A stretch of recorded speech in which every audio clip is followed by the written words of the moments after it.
The N.E.A.T framework. What the hell is it and how can you use it in your day-to-day careers? Keep watching to find out more. What's going on, sales family? It's Fahed from Sales Unveiled, as always, helping slash through all the misconceptions around sales, business, and a little bit of personal development, and giving you the practical advice that you need in your day-to-day careers. The N.E.A.T framework, founded by a gentleman by the name of Richard Harris. No, not that one, bingo. Now, for those of you new to sales, or even those people that are slightly more experienced and have a little bit of grey hair in them, learning this information can still be a little bit difficult. So in the video today, we're going to dive into exactly what the N.E.A.T framework is, as well as how you can use it practically, and give a couple of examples around that.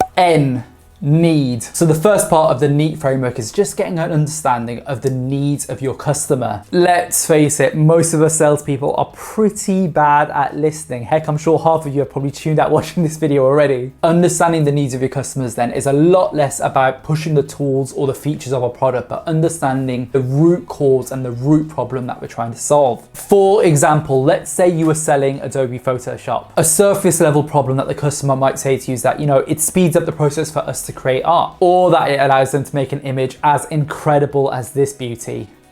Wow. But the root need and the root problem that Adobe Photoshop solves is that it helps make the customer a better artist, allowing them to charge more for their work. All about the Benjamins, baby! More often than not, guys, the root cause will usually be either money or time savings. Now, understanding the root need for your customers can be a little bit difficult, especially if you're dealing with prospects who don't want to talk to you, give you the fob-off answers, tell you to call back in 6 months' time. The best way to overcome this then is just by simply asking open questions. So using the Photoshop example, let's say the customer comes to you and says they want Photoshop to speed up the process to create art. We then want to ask them, why is that important for themselves and why is that important for the company? And you usually find the root cause 2 or 3 times after asking that. The economic impact. So the economic impact is just simply put what happens to the customer or the business if they don't solve the problem that they're facing. This is usually done by putting a monetary figure on the amount of money they'll be saving by using your product, or the amount of money that they'll be wasting by not investing in your product. Using the Photoshop example then, let's say our customer takes 1 day to create 1 piece of art on their existing software. But if they were to invest in our juicy Photoshop software, they'd be able to do 2 pieces of art in 1 day. Putting a number completely out my behind, let's say they were selling their pieces of art for a £10 profit and they were selling, 100 pieces of art every single month. If they were to invest in our Photoshop software, they would earn an extra $1,000 per month, or potentially lose $1,000 per month if they weren't to invest in our product. That, ladies and gentlemen, is the economic impact. You're just putting things in numbers, in cold, hard facts for them to see the value of your solution. You want to know what I think your value is to this solution? That doesn't make any sense, but it's basically a segue for me to say, if you enjoy more fantastic content around sales, business, personal development, memes, side hustles, feel free to absolutely smash the like and subscribe button, as it really does help out the channel. Now, personally, I like to use the economic impact of the N.E.A.T framework when I'm using price anchoring. So if you're interested in finding out a little bit more information about price anchoring, you can check out the video here. Access to authority. So we've done all the hard work, guys. We found out what the root problem and the root need for the product is. We've understood the economic impact of them investing in our product. However, we've made one fatal flaw that's very common for sales development reps. You see, you could find the biggest cheerleader in the world. You could find someone who's the Robin to your Batman, but if they don't have the authority to sign the contracts, you're potentially wasting your time there with that prospect. Now, the good news is there are a couple of ways to overcome this. First of all, early on, before you even start reaching out to your prospect, one of the best things you can do is actually just reach out directly to, CEOs, directors, people on the board or the C-suite level, never really too sure what to call them, but those kinds of people who have authority to actually sign contracts. Alternatively, if you're unable to find that information and you have found a cheerleader within the organization, what you can do is ask them questions like, when have you tried to implement a product like this before? What was the process that had to take place? This will help you paint a picture of the organization and the organizational structure, giving you an idea of what it will actually take to get the sign-off process there.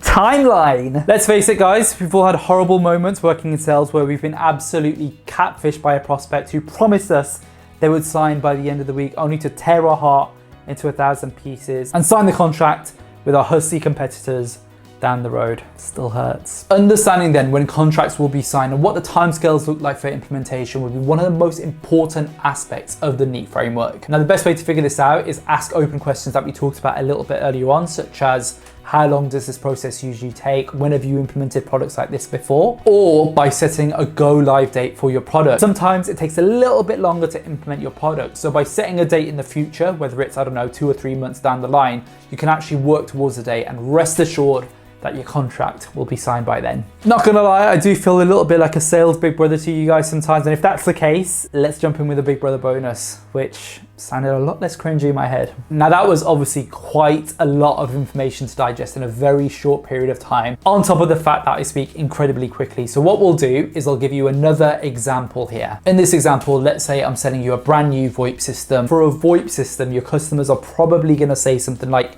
we need to listen back to our salespeople's call as quick as possible in order to give immediate feedback. But that's not necessarily the main need. What the actual need would be is more time on the phones equals more times helping the business bottom line by making more sales. Once we figured out what that need is, we can then figure out the economic impact of that. Let's say a sales team is losing 12 days per year completely on listening back to calls, costing each salesperson around about $12,000 per year in lost sales. You've then put an economic impact on that. Access to authority would have been done beforehand on LinkedIn, hopefully, where you would have done your research and actually found the sales director to speak to, who's most likely going to have the decision-making authority. And then finally, figuring out the timeline would simply be done by telling your customer usually how long it takes to implement your product, and then setting regular calendar invites every single week to catch up with your prospects, letting them know the situation and trying to move the needle on that contract. Please do absolutely smash the like and subscribe buttons. I don't know why I'm clapping, but it helps this channel. We're getting there to 100 subscribers slowly but surely, so we're really on our way. And all of you guys are the ones that are helping contribute towards that, so I really do appreciate it. Until the next one, guys,